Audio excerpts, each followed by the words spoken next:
कहानी शिव और अर्जुन के युद्ध की। अध्याय 1। जब भगवान शिव ने अर्जुन का घमंड तोड़ने के लिए धरा किरात रूप। दोस्तों, महाभारत के सबसे शक्तिशाली योद्धा अर्जुन को अपनी धनु विद्या पर बहुत घमंड था। उन्हें लगता था कि इस ब्रह्मांड में उनके जैसा तीरंदाज कोई नहीं है। लेकिन क्या आप जानते हैं कि एक बार स्वयं महादेव ने एक साधारण शिकारी का रूप धारण करके अर्जुन को युद्ध की चुनौती दे डाली, और उस युद्ध का परिणाम ऐसा हुआ कि अर्जुन का सारा घमंड चूर चूर हो गया। आखिर महादेव ने ऐसा क्यों किया और इस भयंकर युद्ध में किसकी जीत हुई, जानने के लिए इस वीडियो को अंत तक जरूर देखें। अध्याय 2। अर्जुन की कठिन तपस्या और मुख राक्षस का आना। कहानी की शुरुआत होती है महाभारत युद्ध से ठीक पहले, जब पांडव वनवास में थे।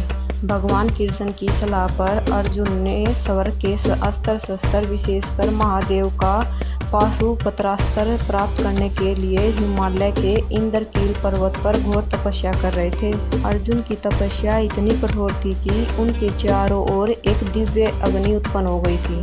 तभी दुर्योधन को भेजा हुआ मुख्य नाम का एक भयानक राक्षस अर्जुन की तपस्या भंग करने और उन्हें मारने के लिए एक विशाल जंगली सुअर का रूप धारण करके वहां पहुंचा। अध्याय 3। शिकारी किरात के रूप में शिव का आगमन। जैसे ही उस सुअर ने अर्जुन पर हमला करना चाहा, अर्जुन की आंखें खुल गई।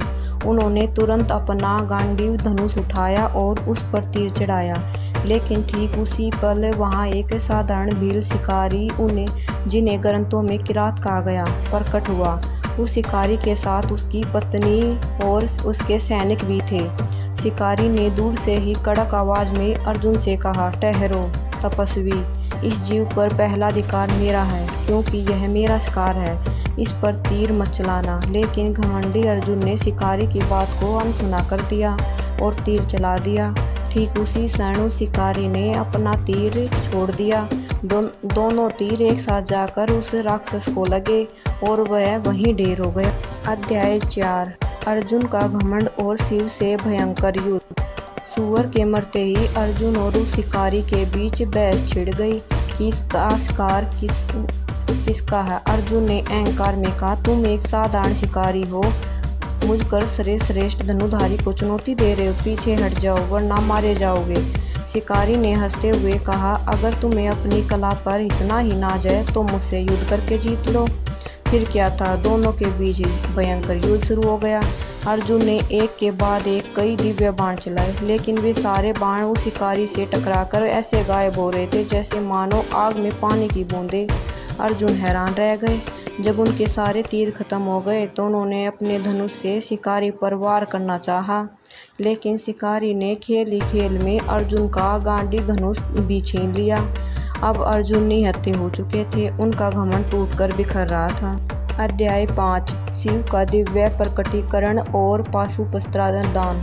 अंत में जब अर्जुन पूरी तरह थक गए तो उन्होंने एहसास हुआ कि यह कोई साधारण इंसान नहीं है। उन्होंने मिट्टी का एक विशाल शिवलिंग बनाया और उस पर फूलों की माला चढ़ाई। लेकिन जैसे ही उन्होंने आंखें खोली, उन्होंने देखा कि वह माला शिवलिंग पर नहीं है, बल्कि सामने खड़े उस शिकारी के गले में लटक रही थी।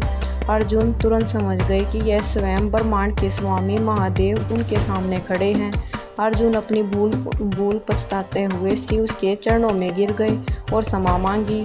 महादेव मुस्कुराए और अपने असली रूप में प्रकट हुए। उन्होंने अर्जुन से कहा, हे अर्जुन, मैं तुम्हारी वीरता से बहुत प्रसन्न हूँ। यह युद्ध मैंने सिर्फ तुम्हारी परीक्षा लेने और तुम्हें भीतर के अहंकार को नष्ट करने के लिए किया था। इसके बाद महादेव ने अर्जुन को अपना सबसे शक्तिशाली अस्त्र पाशुपत्रास्त्र वरदान में दे दिया। अंतिम अध्याय। वीडियो का अंत।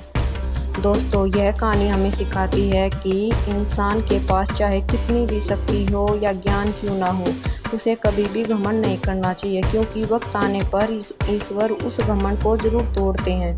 अगर आपको महादेव और अर्जुन के इस युद्ध की कहानी